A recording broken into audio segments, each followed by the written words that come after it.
Assalamualaikum warahmatullahi wabarakatuh. Halo teman-teman semua, balik lagi bersama saya Misha. Nah, kali ini kita sedang memasuki bab yang ke-10 di MTCNA, yaitu routing. Nah, perlu teman-teman ketahui, routing dapat didefinisikan sebagai proses perlewatan data dari satu jaringan ke jaringan lain melalui router. Routing bekerja pada layar ketiga pada networking models. Nah, di sini terdapat sekiranya 14 materi di bab 10 kali ini. Nah, kita akan masuki ke materi yang pertama, yaitu konsep klasifikasi routing. Klasifikasi routing di sini terdapat dua tipe routing, yaitu static routing dan dynamic routing. Nah, static routing adalah routing yang dibuat dengan menambahkan secara manual ke routing table. Sedangkan dynamic routing yang dilakukan dengan melakukan enable fungsi protokol pada router tersebut. Maka secara otomatis router akan mencari jalurnya sendiri. Nah, kira-kira seperti inilah gambaran pada klasifikasi routing. Nah, kita masuk ke dynamic routing konsep. Nah, di sini terdapat dua macam, yaitu ada interior gateway protocol dan ada exterior gateway protocol. Nah, kita akan bahas mengenai interior gateway terlebih dahulu. Pada interior gateway digunakan pada intra-autonomous system routing, diterapkan untuk mengendalikan dalam satu organisasi, contoh sekolah, kampus, perusahaan, atau instalasi lain. Kemudian yang kedua ada exterior gateway protocol. Nah, pada exterior gateway ini digunakan pada inter-autonomous system routing, diterapkan untuk mengendalikan sistem administrasi yang berbeda atau bisa digunakan dalam internet. Contoh, ISP ke ISP, perusahaan ke ISP, atau kampus ke ISP. Nah, di sini terdapat contoh-contoh dari dynamic routing. Yang pertama, ada contoh protokol IGP. Nah, di sini pada contoh protokol IGP terdapat tiga tiga macam. Yang pertama, Distance Vector Routing Protocol yang terdiri dari 3 RIP-v1, RIP-v2, dan IGRP. Kemudian yang kedua ada Link State Routing Protocol, yaitu ada OSPF dan IS-MIN-IS. Kemudian yang ketiga ada Hybrid Routing Protocol, terdapat satu contoh yaitu EIGRP. Nah, contoh yang kedua adalah protokol IGP. Nah, protokol IGP ini memiliki satu contoh yaitu BGP. Kemudian kita akan masuk ke materi yang kedua, yaitu routing table dan route flag. Nah, pada route table ini berisi informasi mengenai route ke jaringan atau network tertentu, berisi nilai prioritas atau metrik dari masing-masing route. Routing table terbentuk dari semua route yang berasal dari dynamic routing protocol, semua route untuk network yang directly connected ke router, konfigurasi tambahan atau static route. Nah, di sini terdapat tampilan route list pada mikrotik. Nah, perhatikan di sini contohnya BGP IS. Kemudian pada contoh yang kedua ada route flag. Nah, di sini terdapat tampilan route list yang dimana di sini terdapat keterangan SDAS, AS, DAC, dan lain sebagainya. Nah, keterangan inilah memiliki arti masing-masing. Nah, di sini D untuk dynamic, sedangkan A untuk active, dan C connected, S untuk static, O untuk OSPF. Nah, di sini terdapat DAC yang artinya dynamic active connected. Nah, kemudian ada R, RIP, ada P, PGP, M, MME, B untuk black hole, P untuk prohibit, U untuk unreachable, dan X untuk disable. Nah, di sini juga terdapat AS yang artinya active static. Kita akan masuk ke materi yang ketiga, yaitu static routing. Nah, pada konsep static routing ini, static routing diperlukan dalam beberapa situasi tertentu tergantung pada kebutuhan spesifik dan karakteristik dari jaringan yang dikelola. Nah, terdapat klasifikasi, ada 3 klasifikasi. Yang pertama, mudah dikonfigurasikan pada jaringan skala kecil. Yang kedua, membutuhkan resource yang ringan. Yang ketiga, manual konfigurasi setiap penambahan jaringan baru. Nah, di sini ada contohnya. Di sini terdapat dua PC, yaitu PC A dan PC B. Nah, ketika PC A ingin mengakses PC B, maka PC A harus melewati router 2 terlebih dahulu. Nah, untuk dapat masuk ke PC B, router 2 akan memberitahukan pada router 1 bahwasanya dia harus melewati satu ether terlebih dahulu, yaitu ether 1. Nah, pada static routing dibuat dengan cara menambahkan jalur manual ke routing table. Pada static route perlu menambahkan parameter routing, DST address, dan gateway secara manual ke dalam routing table. Kemudian untuk secara CLI, kalian dapat masuk ke menu IP, kemudian ke routes, lalu add IP-nya yang akan kalian konfigurasikan. Rumusnya mau lewat kemana dan mau lewat seperti apa. Kita masuk ke materi yang keempat, yaitu ada studi kasus static routing 2 router. Nah, pada studi kasus static routing terdapat dua, yaitu static routing 2 router dan static routing 3 router. Nah, perhatikan di sini sudah ada topologi yang sudah saya siapkan untuk kita eksekusi pada bab 10 kali ini. Langsung saja teman-teman dapat buka Pinet Lab-nya terlebih dahulu. Oke teman-teman, kita masuk ke materi yang ke-8, yaitu pengenalan OSPF. Nah, OSPF sendiri adalah kepanjangan dari Open Source Path First, adalah salah satu protokol routing dinamis pada kategori IGP dengan algoritma Link State Protocol atau yang biasa disebut LSR. Nah, terdapat support IPv4 versi 2 dan IPv4 versi 3. Konsep cara kerja adalah dengan mencari jalur tercepat berdasarkan bandwidth, delay, dan load. Route yang dipilih sesuai kecepatan. OSPF merupakan protokol routing yang menggunakan konsep hierarki.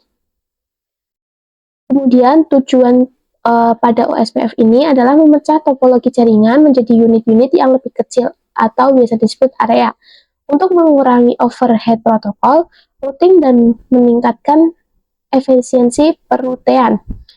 Ada backbone area 0, area IP 0.0.0.0 bertanggung jawab mendistribusikan informasi routing antara non-backbone area. Kemudian ada standar atau default area, merupakan subarea di area O. Area ini menerima LSA intra-area dan inter-area dari ABR yang terhubung dengan area 0 atau backbone area. Kemudian ada stub area, area yang paling ujung. Area ini tidak menerima advertise external route yang digantikan dengan default area. Kemudian yang keempat ada not so stubby area. Stub area yang tidak menerima external route digantikan default route dari area lain tetapi masih bisa menandakan external route dari router. Oke teman-teman, kita masuk ke kasus static routing 2 router. Nah, di sini saya memiliki 4 router, yang dimana 4 router ini ingin saya koneksikan satu dengan yang lainnya. Untuk router utama terdapat konfigurasi WAN, jadi untuk router lainnya jika ingin koneksi internet maka menggunakan parameter mikrotik pertama, perantara mikrotik pertama. Nah, di sini saya sudah menambahkan 2 mikrotik dan 1 net ISP dan bisa kita nyalakan ya teman-teman. Oke, sudah saya nyalakan lalu saya sambungkan ke mikrotik satunya ke ISP-nya. Kemudian kita bisa buka terminal mikrotik satunya. Kemudian kita akan cek IP address yang ada pada mikrotik satu ini ya teman-teman. Dengan perintah IP address print. Oke, di sini IP-nya kita mendapatkan 10.0.137.185/24 ether 1 ya teman-teman.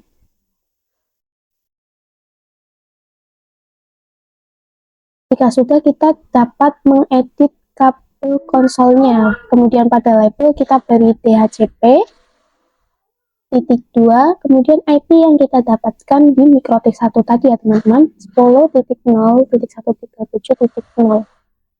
Play. Kemudian kita akan tambahkan virtual PC-nya ya teman, 2 virtual PC.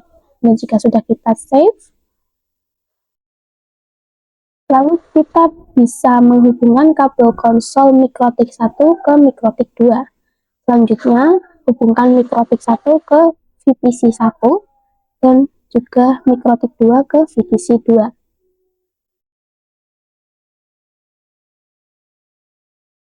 Kemudian kita dapat mengedit nama pada masing-masing VPC ya teman-teman.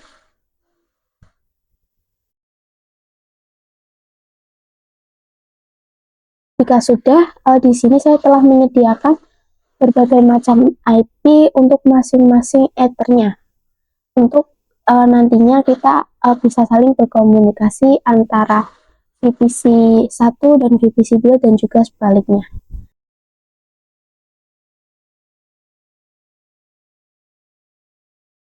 Kemudian kita bisa buka terminal pada mikrotik satunya lagi, kemudian kita masuk ke menu sistem identity, lalu kita akan mengedit hostname-nya mikrotik 1 dengan perintah setname router 1.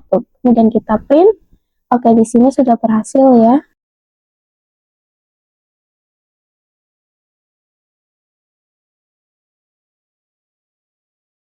Kemudian kita masuk ke mikrotik 1 lagi, kemudian kita ke menu IP neighbor ya teman-teman, atau mengecek IP neighbor-nya dengan perintah IP neighbor print. Nah, di sini kita sudah bisa ya, sudah keluar output IP neighbor-nya. Kemudian di mikrotik 2 juga kita lakukan hal yang sama.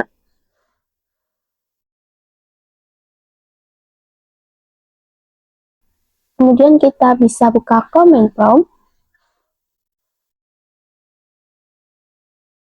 Kita kliknya yang run administrator ya teman-teman. Lalu kita bisa ketikkan IP. Kita bisa ketikkan root at 10.0.1.37.0, kemudian netmasknya. Nah, IP di sini adalah IP yang kita dapatkan pada mikrotik 1 atau router 1.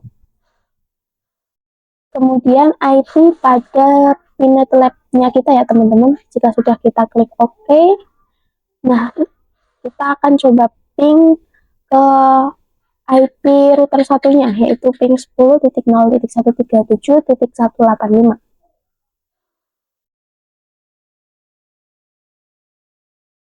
Oke, di sini kita sudah berhasil melakukan koneksi ya teman-teman. Kemudian kita bisa buka Winbox-nya, lalu kita masuk ke IP router satunya. Connect. Oke, di sini kita bisa masuk ke tools ya teman-teman. Kemudian kita pilih yang Roman setting, kita klik penyambungnya, lalu kita apply, OK. Kemudian kita bisa ke Firefox-nya lagi, lalu kita masuk ke mikrotik 2, kita masuk ke menu tool, lalu Roman. Kemudian kita akan set enable yes, yang nantinya ini akan bisa kita koneksikan menggunakan connect to Roman. Oke, di sini sudah ada pilihannya ya, kita pilih yang root 2. Oke, kita sudah berhasil masuk ke router 2 via connect to Roman. Kemudian kita masuk kembali ke router 1, lalu kita ke IP, kemudian address, kita ketikkan IP untuk visi pertamanya ya teman-teman dengan menggunakan ether 3. Kemudian kita ke IP, lalu ke address, kita add, kita tambahkan IP gateway router 2. Satu apply OK, kemudian kita add lagi IP untuk PC 2-nya ya teman-teman. Kita masuk ke router 1, lalu kita add gateway pada router satunya. Kemudian kita bisa ke IP, lalu ke menu route list. Nah, di sini kita bisa add IP untuk router 2-nya teman-teman, dan gateway router 2-nya. Kita lakukan hal yang sama juga pada router 2, kita tambahkan IP untuk PC 1.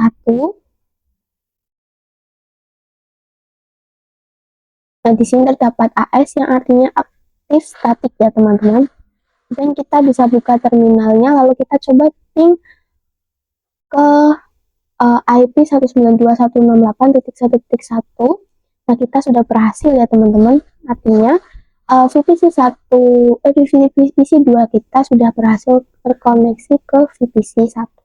Kemudian kita bisa buka VPC satunya, kemudian kita show IP, dan di sini IP-nya masih kosong ya teman-teman. Kita akan add IP 192.168.1.2/24. Oke, kita sudah berhasil. Kita cek kembali dengan show IP. Nah, di sini IP-nya sudah masuk ya. Dan di sini kita show IP pada VPC 2, lalu kita add IP untuk VPC 2-nya, kemudian IP gateway di VPC 2, kemudian itu sudah berhasil kita tambahkan ya ketika show IP dan gateway-nya sudah muncul.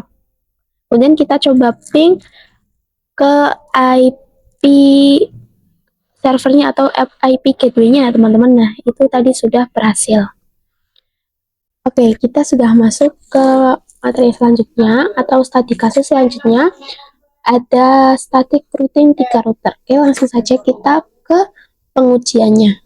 Oke, teman-teman, masuk ke materi ketiga. Di sini sudah terdapat satu router dan satu VPC, yang artinya kita masuk ke static routing 3 router. Nah, kita bisa hubungkan router 3 dengan router 2-nya, lalu router 3 menghubungkan ke VPC-nya. Nah, kita bisa buka router 3-nya, lalu kita bisa ketikkan IP network pin untuk mengeceknya.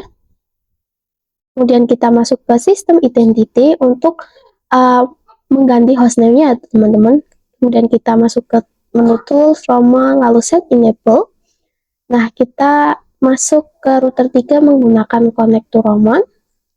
Kemudian pilih IP, pilih yang address list, masukkan IP gateway pada PC 3-nya. Lalu kita juga masukkan IP 10.20.20/2/24. Lalu Ether 1 apply OK. Kemudian kita masuk ke router 2, lalu kita konfigurasikan IP-nya. Kita bisa ke new terminal pada router 2, kemudian kita coba ping IP 10.20.20. Nah, ini udah berhasil ya. Kemudian kita masuk kembali ke router 3-nya, kita bisa ke route list, kemudian kita add new route, kita masukkan IP tersebut ya teman-teman, play OK.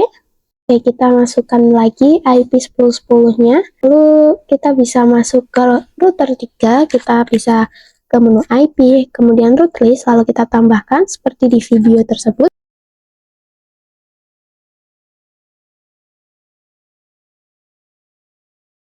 Kita kembali ke router 2, kita masukkan IP 192.168.3/0, yaitu IP untuk VPC 3-nya. Kita bisa nyalakan VPC 3-nya teman-teman, kemudian kita cek dengan show IP, ini IP-nya masih kosong, kita tambahkan IP 192.168.3.2/24, kemudian IP gateway-nya. Oke, kita sudah berhasil konfigurasikan IP, kemudian kita akan coba ping ke IP gateway-nya ya teman-teman. Oh sorry, ping ke VPC 2, ini sudah berhasil. Lalu kita trace 192.168.2.2. Nah, ini kita melewati destination VPC 2 ya teman-teman. Oke, kita lanjut ke studi kasus selanjutnya, yaitu ada satu router dan satu VPC lagi, yang artinya kita masuk ke studi kasus static routing 4 router. Oke, kita bisa hubungkan router 4 dengan router 3-nya, kemudian router 4 kita hubungkan dengan VPC 4. Kita nyalakan router 4-nya.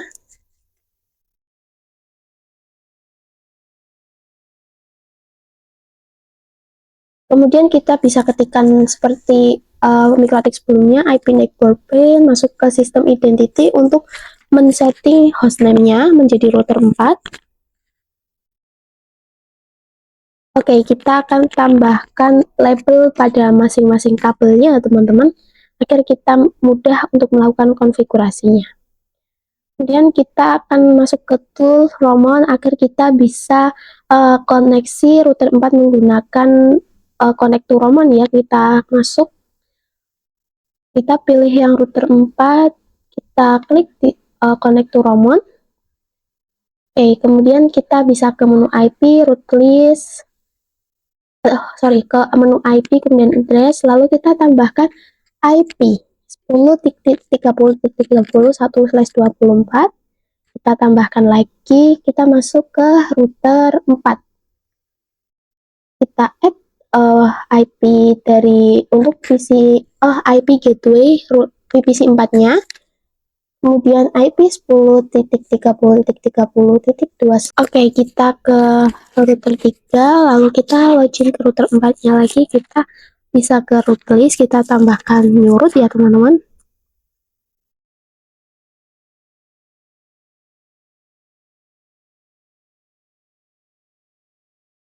Kita teman-teman dapat menyimaknya IP apa saja yang saya masukkan di sini sesuai dengan topologi ya teman-teman. Teman-teman tinggal mengikuti video yang saya terapkan di sini. Kemudian masuk ke root 3, kemudian new root lagi. Kita tambahkan IP 192.168.4.0 IP gateway dari VPC 4. Kemudian kita masuk ke router 2. Kita lakukan hal yang sama juga agar antara keempat VPC kita dan 4 mikrotik kita atau 4 router kita bisa saling terkoneksi satu sama lain ya teman-teman.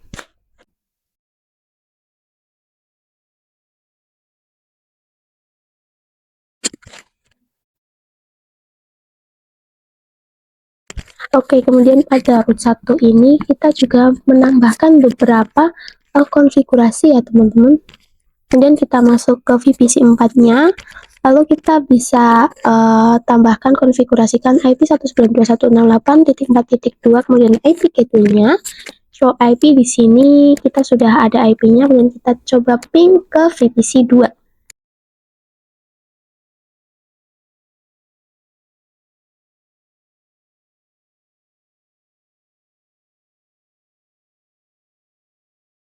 Oke teman-teman, pada router 4 ini ada beberapa root list ya yang kita disable.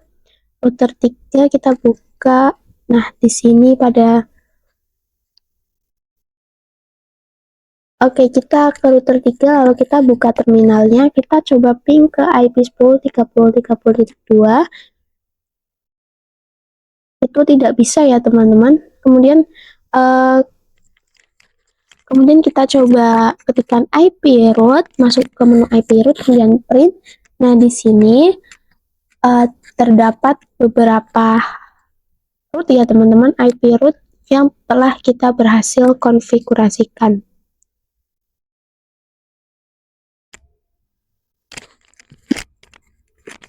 Kemudian kita masuk ke new terminal, lalu kita masuk kembali dengan ke router 3 menggunakan konektor Roman ya. Lalu ke menu IP, menu root list, address list. Nah, di sini pada IP 10.30.30, oke. Kemudian kita masuk ke terminalnya, ping IP 10.30.30. Ini juga tidak bisa ya teman-teman karena telah kita disable. Oke, kita bisa buka router 1, kemudian ke firewall, pilih yang NAT. Lalu pada static kita pilih yang masih akurat ya teman-teman. Kemudian kita masuk ke router 4, kita coba ping 88, nah kita sudah berhasil. Nah, saat ping Google, nah ini terdapat invalid ya, karena kita belum melakukan konfigurasi pada IP DNS-nya. Nah, kita akan konfigurasikan dengan perintah IP DNS set server. Kemudian kita cek kembali, oke, kita sudah berhasil ping Google. Lalu pada VPC 4-nya kita coba ping 88, ini juga sudah berhasil ya teman-teman. Kemudian kita cek IP DNS 88-nya. Kita coba ping Google lagi. Oke, di VPC 4 juga kita sudah berhasil melakukan ping Google. Oke, kita masuk ke konfigurasi selanjutnya. Di sini saya sudah menyiapkan satu router dan satu VPC. Itu kita static router 5 static routing 5 router ya teman-teman. Oke, seperti biasa kita setting-setting terlebih dahulu.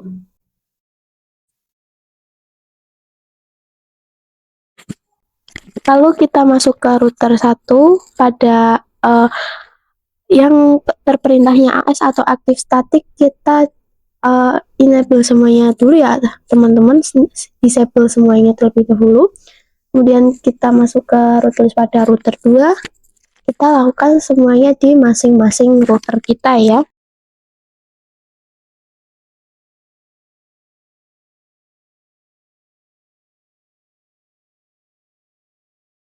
Kemudian kita buka router 4-nya, terminal router 4, kemudian kita coba ping IP 10.10.10.1. Nah, di sini sudah berhasil ya teman-teman, kita sudah berhasil mendisable semua IP yang berkriteria AS atau active static.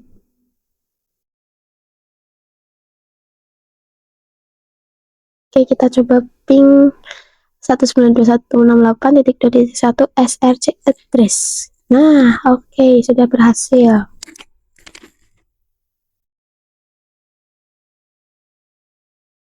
Kemudian masuk ke router 2, kita pilih yang OSPF.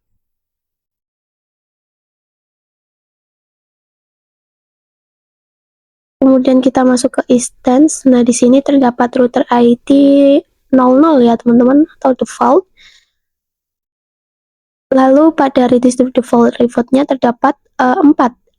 Terdapat 2, always as type 1, type 2, dan install as type 1 dan as type 2. Nah, di sini saya pilih yang always if installed as type 1.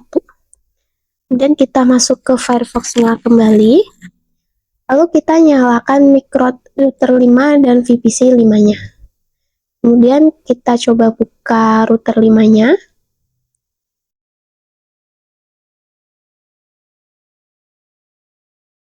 Kita klik new terminal, lalu kita coba ping 88. Ini berhasil ya teman-teman. Oke teman-teman, itu dia penjelasan materi-materi di bab 10 kali ini. Kurang lebihnya saya mohon maaf. Wassalamualaikum warahmatullahi wabarakatuh. Dadah.